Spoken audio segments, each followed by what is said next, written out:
Do you ever look at dance videos or girls on Instagram and you say, oh my God, I want to do that so bad. I wish that was me. I wish I felt confident like that. You, my friend, are getting the calling to dance in heels. This episode is all about how to listen to that calling and follow through with it. And I share with you a story that is my experience of listening to the calling. Hello, my beautiful, gorgeous dance baby, and welcome to another episode of More Than Dance. Today, we're talking about trust, and we're talking about it in a little bit of a different way because we're talking about when you get the calling to dance and how to trust that instinct. So heels dance, it's sexy, it's powerful, it's confident, it's aligned, it's beautiful, it's pretty, it's so much. And if you've never danced before, it feels scary. And it could feel like there's a part of you that you see within that style of dance and you've never accessed it before, so it feels foreign. There's a lot of different people that come to the studio, and some people have a hard time with acknowledging that they really like this really cool art form, and it feels almost embarrassing for them to do it because of what society says about being sexy or about feeling yourself or about being confident. If someone has the calling to dance in heels, there's a lot of work that person might get to do in order to finally dance in heels, or even throughout the process of learning how to dance in heels. So we all know that it steps us out of our comfort zone. And that's something to acknowledge because anytime you can step out of your comfort zone, you're heading in the direction of evolution. And we love that. And then there's the outside noise. And the outside noise can sound like, whoa, I grew up in a strict household and we never talked about sex, or we never had. And it's not that dance is about sex, because it's not. And I also think that when you're first learning, you might not know all that dance is. And what is first seen is that it's sultry. And that can be all it appears to be for someone who isn't educated on what it actually is. Because if you do know what it is, you know that it's so much more than dance. A story for you that you might not know is that I grew up in a very strict Catholic household. And we went to church every Sunday. I went to PC, which is a Catholic school.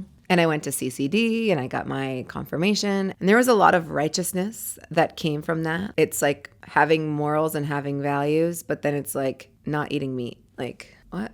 It's like, so as you can probably tell, I've strayed away from that to do something that's more aligned with me. And I've always been someone who's like very open-minded, and so is my mom actually. Like, so I remember like being a kid, and you know, if I had like a date, she'd be like, how did it go? Like, did you kiss? And I know that like someone in like the Catholic mom, like she might not really want to know that information, probably like wouldn't even discuss that with their daughter. And I would tell my mom like deets, you know? I don't really remember like all the deets that I shared with her, probably not as much as I would share with like a friend or something, but maybe quite possibly. I don't know. I was never really like a kid that hid anything. So I think about this in terms of I was just with my friend and she was like, I remember one of the first times that your mom came to class when you used to teach Zumba. And she was like, I was dancing and I was like, oh my gosh, this is the day that her mom's going to figure out how sexual her daughter is. And she was like, I remember standing there and like obviously dancing with you, but I like kept checking in on her to see like how she was doing. And it's funny because like I think my mom like went through her own evolution of how this was something that I was doing. And I think a lot of it came from also like her upbringing of, you know, being strict and being kind of like modest. I think that's the word I wanted to use before. I couldn't think of it. But yeah, being modest through that. And if you know me, I've never really been modest. So like even in like high school, I remember like wanting to wear like booby shirts and like tight pants and just like to embrace my body. And I loved bikinis and like, I don't know, never really had a reason for clothes.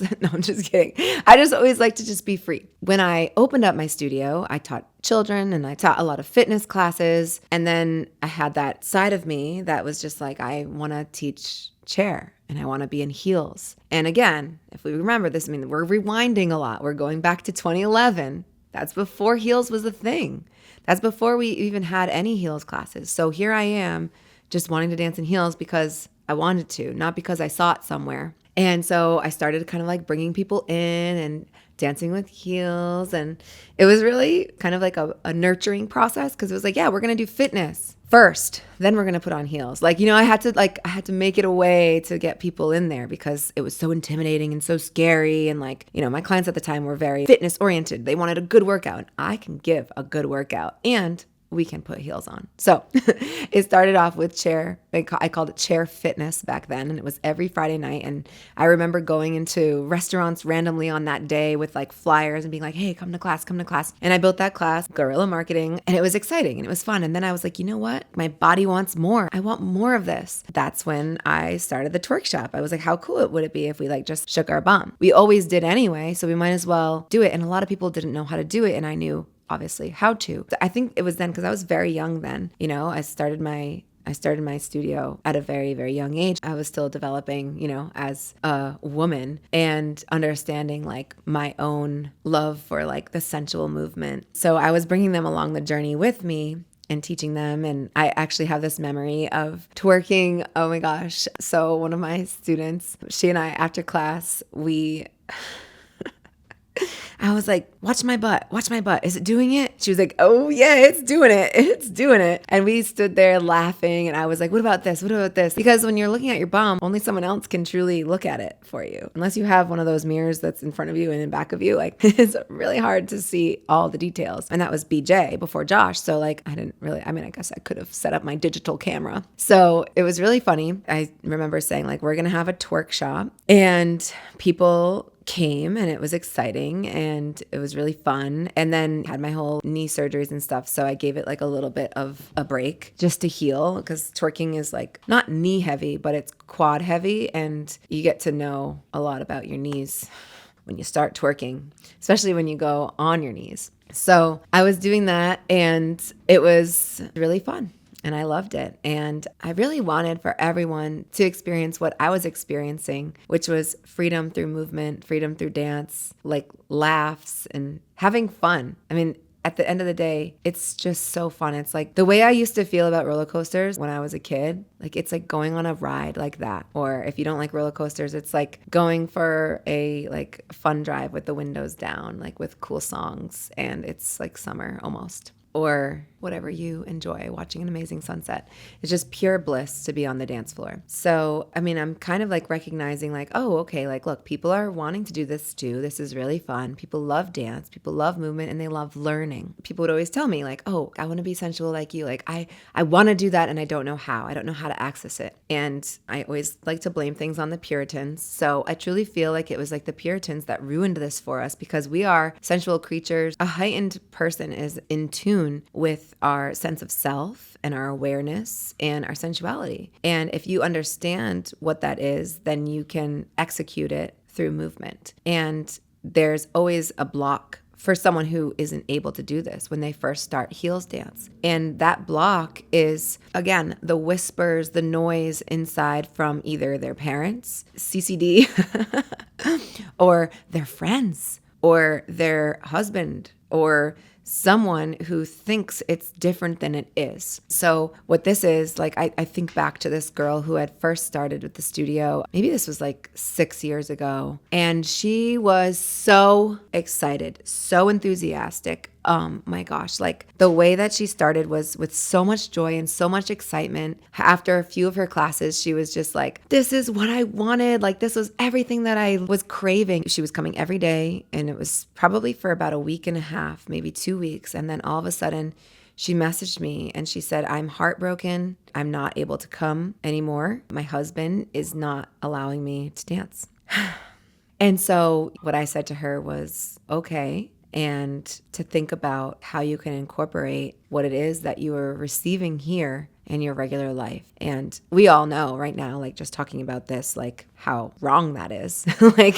And it goes down to a sign of 1, respect on one hand, and 2, maybe some work that person may have needed to do for it to not be an allowing of dance or just a supportive dance in a respectful way. And for me, this type of dance has never been about anything outside. It's always been about inside. It feels good in my body, and that's why I love to do it. And it looks good, and I know it looks good because I'm looking at it. I don't care who's looking at it. I do that. I mean, that's part of my personality, but that doesn't come first. I like the way it looks for me. I like the way it feels for me. And I've got a Instagram, a YouTube, a TikTok, and like people say what they want to say. And you hear things like, oh, like what's the purpose of doing this? Like it's so sexy, like keep this in the bedroom. Like, and my thought for that is always, well, you are the one looking at it as if it's so sexy. And my intention behind it is freedom of movement.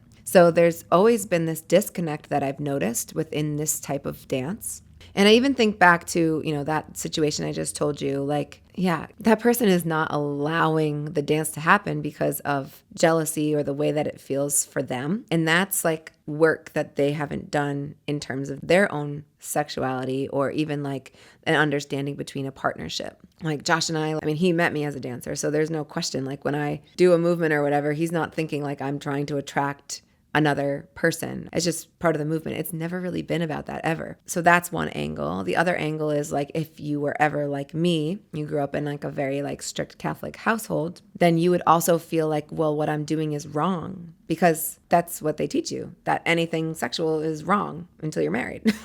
So you might feel that pressure, or it might be the disconnect between like the parent figure and like what you do as an adult. And like, I wouldn't want my mom to see this. Like I'm hosting a party on Saturday and they're all hyped to go like full on sexy. And so am I. And then all of a sudden the person's mom is attending because it's part of the party. And she's like, oh, we might scale it back a little bit. Now, me, if it was my party, like would I scale it back if my mom was there? No, I'd probably scale it up and be like, yo, let's go. And she might feel uncomfortable or whatever about it, but that's her work that she gets to do. Oh yeah, so back to that. My mom had her own evolution, started doing twerk shop. And then I do remember like my mom and my dad just saying something like, like da da da da da. And they had their opinions and they had their thoughts and they also didn't get it yet because they weren't dancing. They weren't dancing with me and they weren't understanding like the movement of dance because it's more than dance. So it took a while and it took a lot of work. And it also took like educating and telling them this is what you're seeing and this is not what it is. I mean, this is not all it is. This is one tiny like pizza slice of what it is. And then it evolved and it happened so that they kind of got the idea of it. And I remember this one moment, they came to the studio for one of the parties that we were celebrating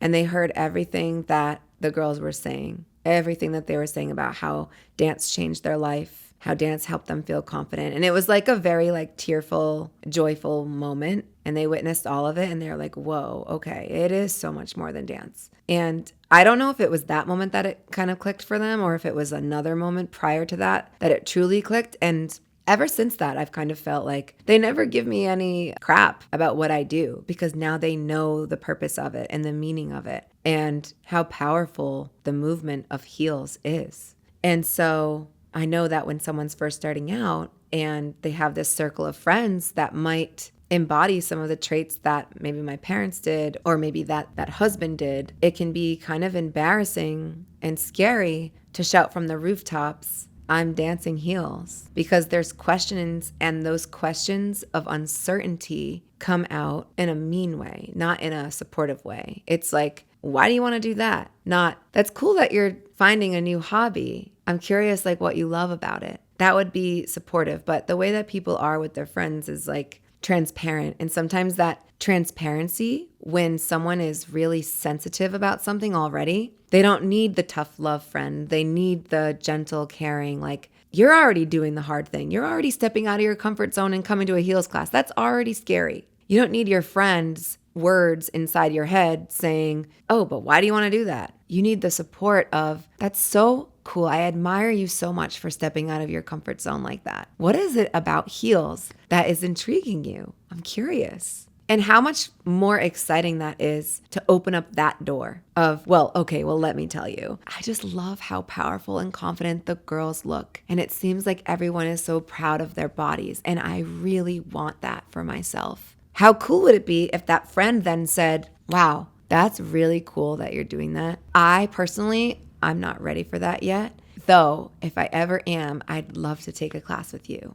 Or I'm not ready for that yet. But also, no one asked you if you were ready for I'm not ready for that, but you just inspired me to maybe go out of my comfort zone. So while you're going out of your comfort zone in that class, I might go and do something over here. That's a supportive friend. That's a supportive person. And like, I think sometimes people confuse what support is because they're like, well, I only said that because I care about you and I was supporting you. Well, support in a better way, support in a different way that is lifting and not diminishing. And this comes up, the reason why I catch wind of this is because I hear the stories from my students, the battles that they overcome to be able to come to the studio every day. And so that's why this is important for you to hear, because if you are getting the calling and it's not your own excuses that are preventing you, it's the pressure of other people, I want you to know that's a process in itself and you can keep it quiet for a little while. You don't have to share it with anyone. I mean, probably you want to share it with someone. If they're a husband or wife figure, then probably. But you don't have to tell your friends. You don't have to tell your parents.